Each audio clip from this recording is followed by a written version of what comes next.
Selamat pagi dokter dan teman-teman. Perkenalkan saya Afifa. Saya akan mempresentasikan tentang lipoma.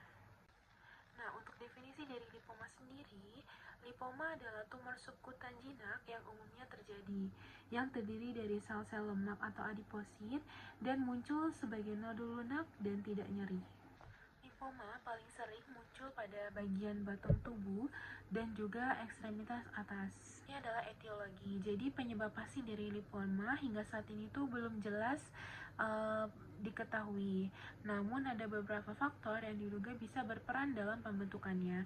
Yang pertama itu salah satunya adalah trauma pada jaringan lunak yang diperkirakan bisa memicu dari pelepasan sitokin yang kemudian merangsang dari diferensiasi serta maturasi preadiposit menjadi sel lemak. Lalu selanjutnya, sekitar 2-3% pasien yang memiliki lipoma itu multiple dengan adanya pola herediter dari keluarga. Lalu kelainan genetik juga ditemukan pada kromosom 12. Pada beberapa kasus ditemukan mutasi pada gen fusi HMGA2 LPP yang berperan dalam regulasi dari pertumbuhan sel, sehingga bisa menyebabkan proliferasi sel adiposit dan terbentuknya lipoma. Analisis dari lipoma sendiri, dia itu yang pertama dari lokasinya, benjolannya itu biasanya muncul pada jaringan subkutan, dan lokasi terseringnya itu di leher, bahu, punggung, lengan, dan batang tubuh. Nah, kenapa banyak tersering di sana? Karena pada lokasi tersebut banyak terdapat jaringan adiposa, dan hal itu terjadi karena daerah-daerah tersebut memiliki distribusi jaringan lemak subkutan yang cukup banyak. Dua dari onsetnya, benjolan pada lipoma umumnya itu muncul secara perlahan, lalu berkembang secara gradual, sehingga banyak pasien yang tidak menyadari awal dari kemunculan karena pertumbuhannya yang sangat lambat. Jadi pada sebagian besar kasus, benjolannya itu sudah ada dalam beberapa bulan, bahkan bertahun-tahun sebelum pasien akhirnya datang mencari pertolongan medis. Biasanya mereka baru menyadari hal tersebut karena ukurannya yang semakin besar atau bisa juga disebabkan oleh alasan kosmetik. Dari kualitasnya, dilihat dari kualitas benjolan, lipoma itu biasanya memiliki konsistensi yang lunak saat dipalpasi karena tersusun dari jaringan lemak. Masanya biasanya mobile atau mudah digerakkan terhadap jaringan di sekitarnya dikarenakan tidak melekat pada jaringan yang lebih dalam. Lalu permukaannya umumnya halus dan berbatas jelas. Yang keempat ada kuantitas atau ukuran. Nah, dari segi ukurannya, lipoma itu dia bervariasi mulai dari beberapa milimeter hingga lebih dari 10 cm. Nah, pada sebagian besar kasus, lipoma itu berukuran kecil hingga sedang. Namun, ada juga yang bisa bertambah cukup besar apabila dibiarkan dalam waktu yang lama. Dan pertumbuhan lipoma ini umumnya berlangsung secara perlahan, sehingga pembesaran masanya itu bisa terjadi secara gradual selama beberapa bulan hingga bertahun-tahun. Yang kelima adalah faktor yang memperberat. Nah, pada umumnya lipoma itu tidak menimbulkan keluhan yang signifikan.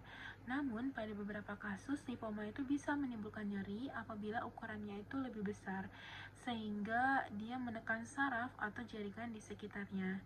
Selain itu, trauma lokal juga diduga bisa memperberat dari keluhan atau memicu lipoma melalui proses inflamasi yang merangsang proliferasi jaringan lemak. Untuk faktor dari memperingannya, sebagian besar dari limfoma itu kan dia bersifat asimptomatik, sehingga biasanya tidak dipengaruhi oleh aktivitas tertentu. Nah, keluhannya juga umumnya tidak berubah dengan posisi tubuh atau aktivitas fisik. Oleh karena itu, banyak pasien tidak menyadari adanya lipoma sampai benjolannya itu cukup besar atau mengganggu secara kosmetik. Sistemnya, lipoma itu umumnya tidak disertai gejala sistemik karena lipoma itu merupakan tumor jinak. Nah, pasien biasanya tidak mengalami keluhan seperti demam, penurunan berat badan yang tidak dapat dijelaskan, atau keringat pada malam hari. Namun, apabila ditemukan gejala sistemik atau pertumbuhan massa yang cepat disertai nyeri, maka perlu dipertimbangkan kemungkinan tumor jaringan lunak yang bersifat ganar seperti liposarkoma, sehingga perlu dievaluasi lebih lanjut.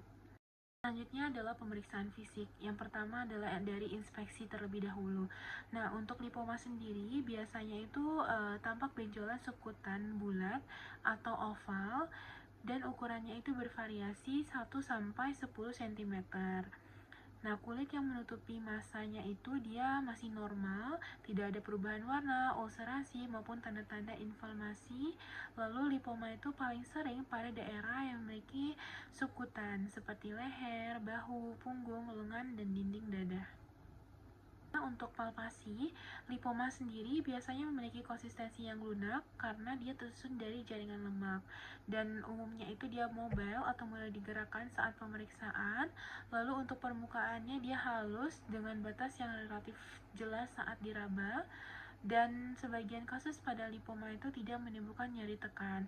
Namun apabila ada nyeri tekan, maka bisa dicurigai ukurannya itu cukup besar atau menekan saraf di sekitarnya. Adalah pemeriksaan penunjang, jadi yang pertama ada USG. Nah, USG itu sering digunakan sebagai pemeriksaan awal karena dia mudah dilakukan, non-invasif, serta bisa membantu membedakan lipoma dengan massa jaringan lunak lainnya. Dan pada pemeriksaan USG, lipoma itu biasanya tampak sebagai lesi yang homogen dengan batas yang jelas pada jaringan subkutan. Lesinya itu sering berbentuk oval atau lobulated CT scan. CT scan ini dia adalah pemeriksaan yang bisa menilai ukuran, lokasi, serta hubungan lipoma dengan struktur anatomi di sekitarnya. Dan pada hasil CT scan, biasanya lipoma itu tampak sebagai massa dengan densitas lemak yang khas dan berbatas yang jelas. Dari lipoma sendiri, dia umumnya itu berdasarkan dari anamnesis dan pemeriksaan fisik yang khas. Lipoma biasanya muncul sebagai benjolan pada jaringan subkutan yang tumbuhnya itu lambat dan konsistensinya itu lunak karena tersusun dari jaringan lemak, serta dia mobile atau mudah digerakkan terhadap jaringan di sekitarnya karena tidak melekat pada jaringan yang lebih dalam seperti otot dan fasia. Lipoma juga umumnya tidak menimbulkan nyeri tekan, kecuali ukurannya lebih besar karena menekan saraf di sekitarnya. Selain itu, kulit yang menutupi masanya biasanya tampak normal tanpa perubahan warna, ulcerasi, ataupun tanda-tanda inflamasi seperti kemerahan atau pembengkakan pada di atas kulitnya. Ini adalah tata laksana dari lipoma sendiri. Nah, sebagian besar pasien dengan lipoma itu datang mencari pengobatan. Alasan utamanya karena kosmetik, karena lipoma itu kan biasanya tampak sebagai benjolan yang menonjol di bawah kulit. Dan lipoma sendiri umumnya tidak mengalami involusi spontan. Dan yang ketiga, penurunan berat badan secara drastis bisa membuat lipomanya itu lebih menonjol karena jaringan lemak normal di sekitarnya berkurang lebih cepat dibandingkan dengan jaringan lipoma.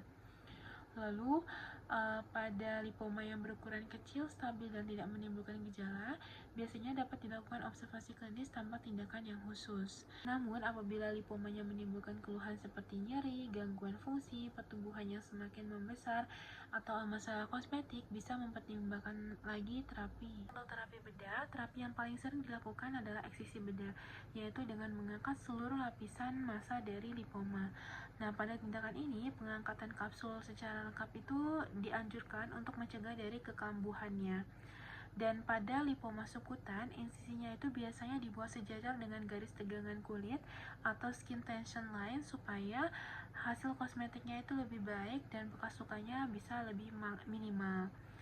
Nah, selain dari terapi bedah, kita juga bisa mempertimbangkan terapi sedot lemak, terutama pada lipoma yang besar.